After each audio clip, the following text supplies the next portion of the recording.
লালমনিরহাটে কোটা সংস্কার আন্দোলনে রোশানলপুরে হামলা, মামলা ও লাঞ্ছিত হয়েছে ৬ জন সাংবাদিক। তাদের মধ্যে ৩ জনের নামে মামলা, ২ জন সাংবাদিককে মারধর ও ১ জন সাংবাদিককে লাঞ্ছিত করা হয়েছে। এ ঘটনায় মামলায় আসামি হয়ে বাড়ি ছাড়া হয়েছেন আরো ৩ সাংবাদিক।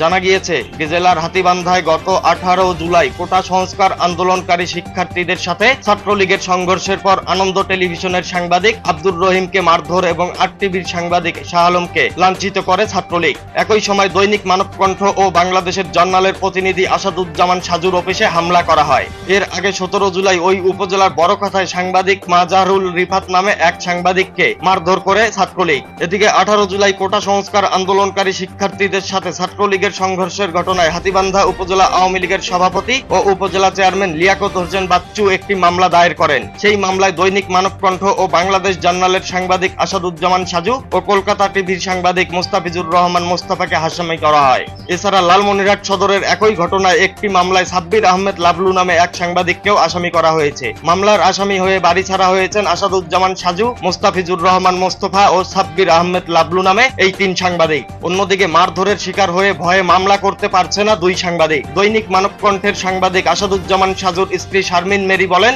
আমি আওয়ামী পরিবারের সন্তান। আমার বাবা ইউনিয়ন আওয়ামী লীগের সাবেক সভাপতি ছিলেন এবং ছাত্র জীবনে আমি মিছিল মিটিং করেছি। আজ আমার স্বামী সেই আওয়ামী লীগের নেতার মিথ্যা মামলায় বাড়ি ছাড়া। ওই মামলায় আওয়ামী লীগ পরিবারের অনেক সন্তানকেও আসামি করা হয়েছে।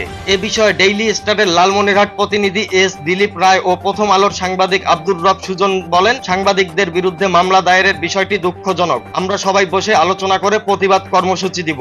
এ বিষয়ে জেলা প্রেস ক্লাব লালমনিরহাট জেলা শাখার প্রচার সম্পাদক ও জেলা জাতীয় সাংবাদিক ঐক্য ফোরামের সাংগঠনিক সম্পাদক জনাব Rauful Barhat Bandhandhali update TV Lalmonirhat online অনুসন্ধানী নিউজ টিমকে বলেন, আসসালামু আলাইকুম। কোটা সংস্কারের শুরু থেকেই এই জিনিসটাকে লক্ষ্য করেছি, আর হাতীবান্ধা পাটগ্রাম এসে লোক অতি উৎসাহিত। এরা যারা সাংবাদিকদেরকে নির্যাতন করতেছে, এটা খুব খারাপ হচ্ছে।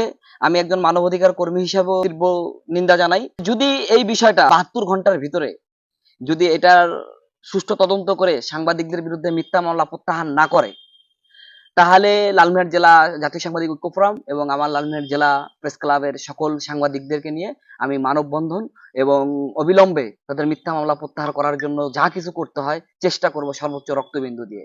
সাংবাদিকরা জাতির বিবেক, আমার জাতির বিবেক ভাইয়েরা যদি নির্যাতিত হয় তাহলে জাতি কোথায় গিয়ে দাঁড়াবে? এই জাতি কোথায় কথা বলবে? ইনশাল্লাহ আমি রাউফুল বরহাত বাঁধনঢালী আমার রক্তের এক বিন্দু রক্ত থাকতে আমি আমার সাংবাদিক ভাইদের কোনো প্রকার নির্যাতন, কোনো প্রকার মিথ্যা মামলা, হয়রানি হতে দেব না। এটাকে আমি বরদাস্ত করব না। অন্যদিকে লালমনিরহাট পুলিশ সুপার সাইফুল ইসলাম এ বিষয়ে সাংবাদিকদের এক প্রশ্নের জবাবে বলেন, সাংবাদিকের উপর হামলা ও মামলায় আসামি করার বিষয়টি আমরা অবগত হয়েছি। পুলিশ বিষয়গুলো গুরুত্ব দিয়ে তদন্ত করছে। Sheikh Anisul Rahman Rajib, update TV, Lalmonirhat.